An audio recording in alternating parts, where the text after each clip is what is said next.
What's going on, everybody? It's your boy Spencer doing a deck profile for Galaxy Eyes today. Might as well get out of the way. It's a really strange deck profile. There's a lot of one-ofs, literally a bunch of them. So it's a very untraditional type of deck profile, but it does work. And I'll kind of explain a lot of my choices. We'll start here with the Gamma package. So this is a blind going second deck, which may not be the most popular thing in the world, but you know, it actually does work for this. It's actually the only way it does work, because otherwise your best end board, because Union Carrier is banned in the TCG, is basically like maybe a monster negate and maybe a spell negate, which just isn't going to get it done. And there's a lot more options going second. It's just meant to break boards, the extra deck is, versus otherwise. But you do get cool stuff, you know, like Zeus. You get cool stuff like being able to take your opponent's monsters, build big Zeuses, and that kind of thing. But yeah, it's going to start with Gamma. This is like the best going second card, like in Yu-Gi-Oh! Period, negation, and destruction. It doesn't get better than that.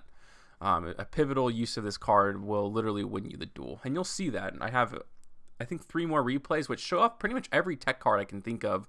A couple of them maybe not, but they were in the old gameplay video. So if you didn't see that, a couple of days ago, I did gameplay video for this, like in-depth gameplay. The one Afterglow, it's searchable with Melody of Awakening Dragon, luckily, which is kind of cool. Just like Galaxy Eyes Photon Dragon is as well. So Alpha, the Master of Beasts, this is like another one of the best going second cards in Yu-Gi-Oh! Non-targeting bounce back to the hand is pivotal when it comes to breaking boards. It's a huge 3K body, and it is a rank 8. It's perfect. And also the great thing about Gamma is if you use Melody and they try to ash it, you can go ahead and summon Psyframe Omega. That's a rank 8. So the whole deck really is pretty comprehensive. So if I do say so myself. You do have to run 3 copies of Galaxy Eyes Photon Dragon because you do run Pot of Desires. Now, unfortunately, this card's at 1. But there's a few other tech cards that work out. And the whole deck is rank 8s. I do not run the smaller ones anymore. I used to all the time, but they just don't do anything. It's a bother. It's a pain. All of it just to get Galaxy Eyes Photon Dragon to your hand, or maybe one special summon from the deck. 2 cards that you have to draw. I'm thinking of Photon, I think Vanisher or something. Like, let me go here. I just want to see. So Thrasher obviously doesn't do anything other than just being a 4, but yeah, I was right, Vanisher. This just adds it to your hand. It just doesn't do enough. You need cards to do stuff when they're summoned, and this just doesn't do that for me. I have plenty of ways to get this to my hand, the Galaxy Eyes Photon Dragon.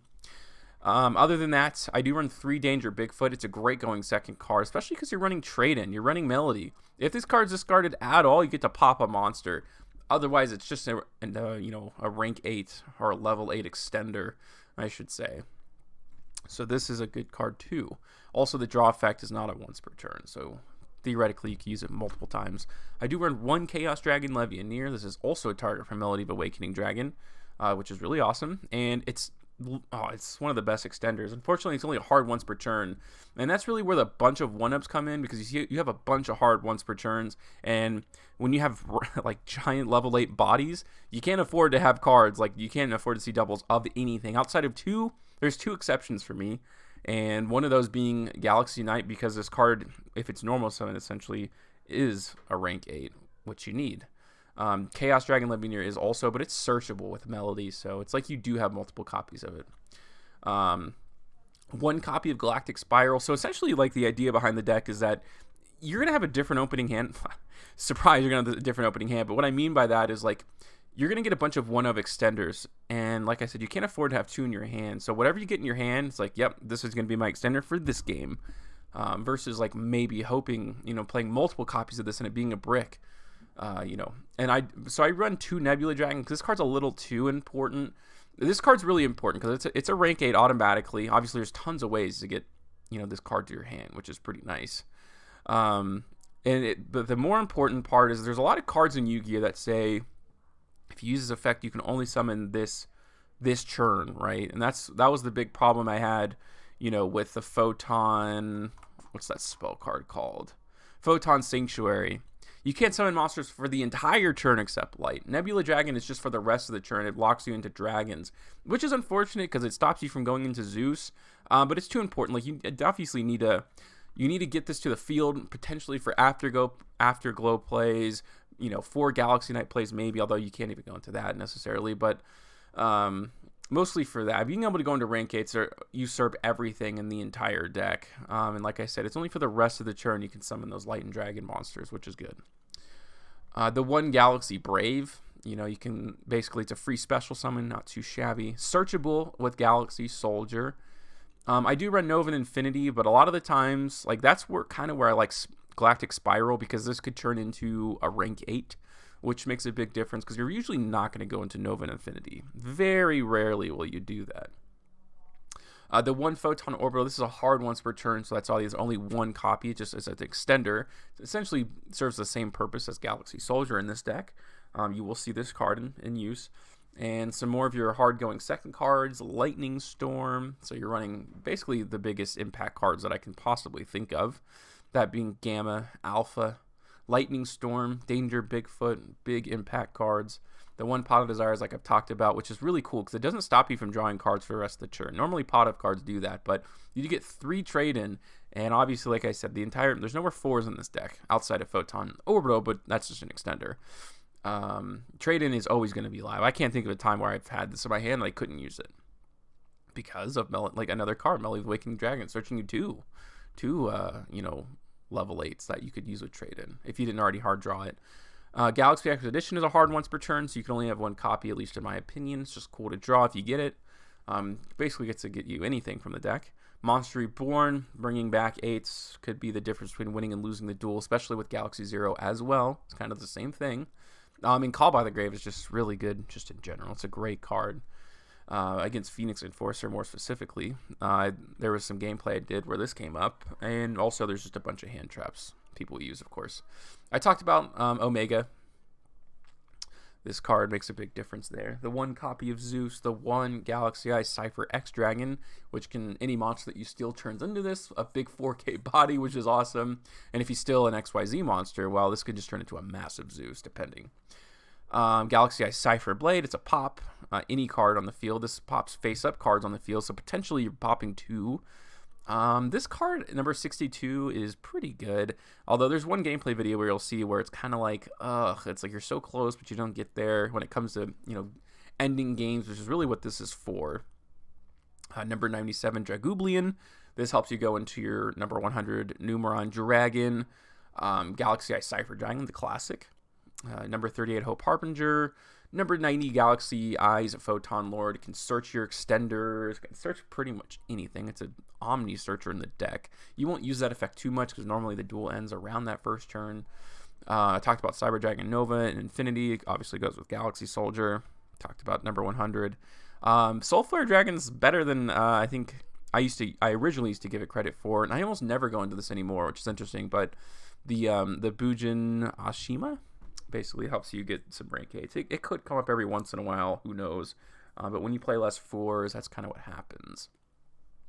Maybe you would end up using with Galaxy Soldier, potentially, who knows, but yeah. No side for this. I mean, I don't know. I mean, you can put whatever you want for going second cards. I've literally, in all these gameplay videos, this is what I played with. I didn't have a side deck. I feel like this pretty much is ubiquitously good against any deck that there is. Maybe you want to play Drolls or something. Just the key is playing super high end trap, because you are going blind second, which is not easy. Very much not easy to do. We'll go over those few gameplay videos that I have, which is pretty cool. This is against Salmon Greats, and this is actually, I think they put up essentially a full board here with the hand trap in hand as well. Could have gammed there, maybe not the worst choice in the world, but the thing about Salad is they don't do well without the field spell, what's it called? I think it's called Salmon Great Sanctuary. It's very much harder. They need a lot of extenders, and they end up wasting a lot of resources. And I don't really know why he goes into all 3 of his Salmon Great Balinxes in this turn necessarily. I think that's kind of weird. Maybe he needed it with the Sunlight Wolf. He's going to negate Roar. I only have 3 cards left in hand, but Bigfoot obviously is going to help me get rid of that one Balinx, which does make a difference here. I can go into the Cypher Dragon, one of my favorite cards in Yu-Gi-Oh! He ends up using the Effect Veiler there. I'll go ahead and go into Cypher Blade, get rid of that back row, so he's forced to use the Salmon Great Rage. And Cypher Blade is going to go ahead and bring this back, and I can go ahead into Cypher X Dragon, meaning that I can then, I couldn't go into, unfortunately, I could not go into the Zeus because I just didn't, I could only go into Light and Dragon light and dark dragon monsters, but I guess yeah, see, that was the problem when he went into all those Balinks, is he can't go into Sanctuary now, which killed him. Like, that was, although I don't know if he would have been able to do anything else after that, actually, now that I think about it.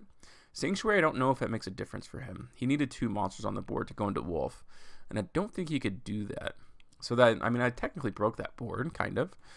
And this is against an ABC deck, which is kind of cool. A few hand traps here. Drawing Union Driver stinks, and he, luckily for me, didn't have anything else. Now I can get rid of this back row. Trading can go ahead, and the annoying thing is, like, your opponent obviously controls more attack than you do, but because it's face down, I guess you technically don't know, and that's why you can't use that effect. This would have been the cool thing with Galactic Spiral here, because that Galaxy Soldier would have turned into a rank 8, but he did have the Ghost Ogre there. I'll go ahead and use Galactic there. Go ahead and go into... I thought this was going to be enough for lethal damage, but I guess it wasn't. It's really close. It goes to 7,200, and maybe there's a way that I can get around it, but, you know, Hope Harbinger is pretty neat, but Zeus is probably going to be a little more important. So I just had a little bit of backup there in case he did open up the field spell, and he can't use Effect Veiler during this turn anyways, so definitely would have been the end of the duel either way. This one's really interesting, too, because I actually have a lot of extenders here. It goes for set rotation. A pretty good target there. The Pseudo, is that how you say that? Pseudo space. I think that's how it's pronounced. In any case, he's kind of pretty much gonna get whatever he wants. But I do have Gamba, so we all know how impactful that card is. I'm gonna go ahead and use the Gamma here. I feel, I don't know, maybe that wasn't. I mean, he's gonna get a rank 4, and I don't know necessarily what rank 4s he even had available. I don't know where Galigranic comes in, but he also could have used it for just a bevy of things. So he's definitely going to have ABC Dragon Buster, but that's okay because I feel good about Danger Bigfoot. He goes into this little package with Scrap Recycler, which is crazy to me. I was not expecting that at all. I guess it is Machine Monster. Scrap Golem's going to be able to bring something back. I think he just uses it for Appaloosa, which isn't necessarily too easy to get around, but okay.